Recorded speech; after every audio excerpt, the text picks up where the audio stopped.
बिस्मिल्लाहिर्रहमानिर्रहीम। अस्सलाम वालेकुम। कैसे हैं आप सब लोग। आज हम बात करने जा रहे हैं 5.4 एपोस्टेसिस एंड नेक्रोसिस के बारे में बात करेंगे। क्या है two way of cell death, यानी कि सेल को मारने के तरीके। ठीक है ना। अच्छा जी, अब ये बता रहे हैं कि भाई सेल इन ऑर्गेनिज्म, किसी भी ऑर्गेनिज्म में जो सेल होता है वो dependent upon various extra cellular signals it's regulate and control activities.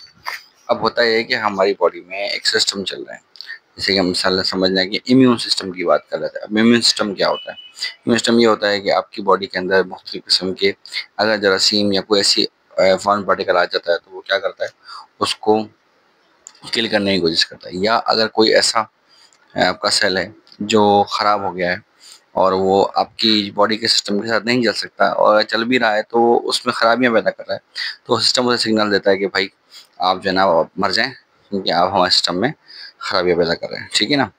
It means all the activities even the death of the cell is program, यानी सेल ऑफ द जो cell की डेथ है वही प्रोग्राम्ड है। यानी कि समझ लें कि आपकी भलाई की खातिर उन सेल्स को मार दिया जाता है। अगर वो सेल्स आपकी बॉडी में रहेंगे तो क्या करेंगे, खराबी पैदा करेंगे। इस सेल डेथ इज बेनिफिशियल। अब आपकी बुक की आपसे सवाल कर रही है, पूछें कैसे। उससे मतलब पूरा सेल डेथ जो होगी वो हेल्प करेगी किसके अंदर, proper control of multi cellular development which में lead to reduction of entire structure. यानी कि उसने बताया कि आपका मसला ये है कि वो ये कहना चाह रहा है कि अगर ये चीज़ होंगी तो आपकी मल्टी सेलुलर जो डेवलपमेंट है, यानी आपकी बॉडी की डेवलपमेंट जो है वो प्रॉपरली स्मूथ चलती रहेगी। लेकिन अगर ऐसा नहीं होगा, खुदा ना करे ऐसा ये चीज़ ना हो, तो क्या होगा, आपकी बॉडी के अंदर मुख्तलिफ किस्म के पैचेस बनना शुरू हो जाएंगे, मुख्तलिफ किस्म के निशान बनना शुरू हो जाएंगे और वो सेल होंगे जो ख़राब सेल होंगे। ठीक है। जगह कभी की बीमारी के दौरान बनते हैं। Tail of human embryo. अब याद रखिएगा कि आने वाले वक्त में हम डेवलपमेंट का चैप्टर पढ़ेंगे तो उसके अंदर हम ये देखेंगे कि इंसानों की भी जब वो माँ के पेट में थे तो बाकायदा धुम हुआ करती थी, होती थी। ठीक है, टेल होती थी। हमारी टेल बोन भी कहलाती है, जो हमारे पास जो है हिप बोन के अंदर मौजूद है।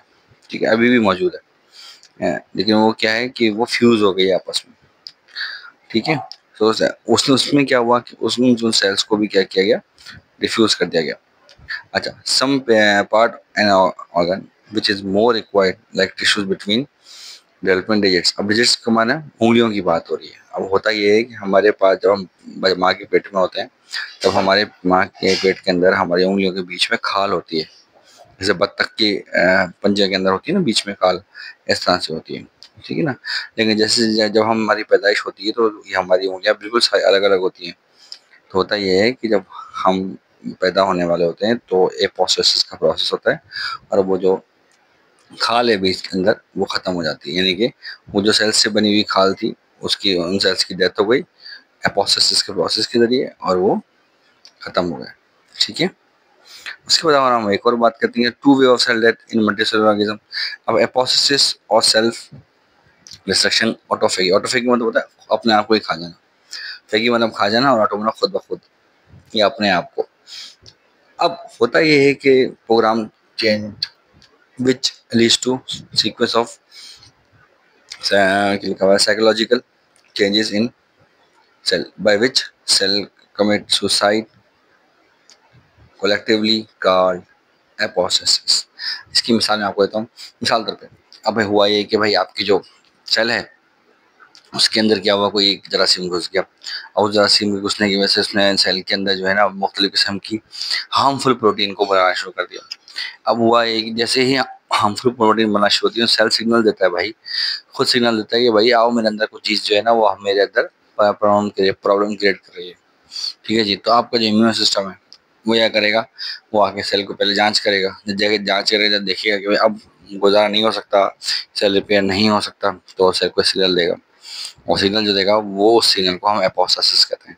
यानी कि अब सेल क्या करेगा, अपने आप को खुद ही ख़त्म कर देगा। नहीं तो हमारे पास नेचुरल किलर्स मौजूद हैं, उसमें बेसोफिल हैं, इसिनोफिल हैं, बहुत से वाइट ब्लड सेल्स मौजूद हैं जो आते हैं और क्या करते हैं, सेल को ख़त्म कर देते हैं। नहीं तो सेल क्या करेगा, अपने ही लाइसोसोम की जो थैलियाँ हैं उनको ब्रश कर लेगा, जिसकी वजह से सेल जो है वो ख़त्म हो जाएगा। ठीक है। इस प्रोसेस को हम एपो प्रोसेस कहते हैं। ठीक है, अब नेक्रोसिस की बात आ जाती है। नेक्रोसिस क्या है?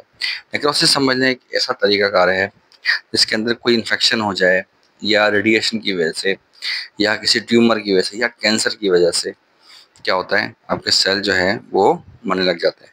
Type of cell death which cause by external factor, infection, toxin, tumour, accidental cell death.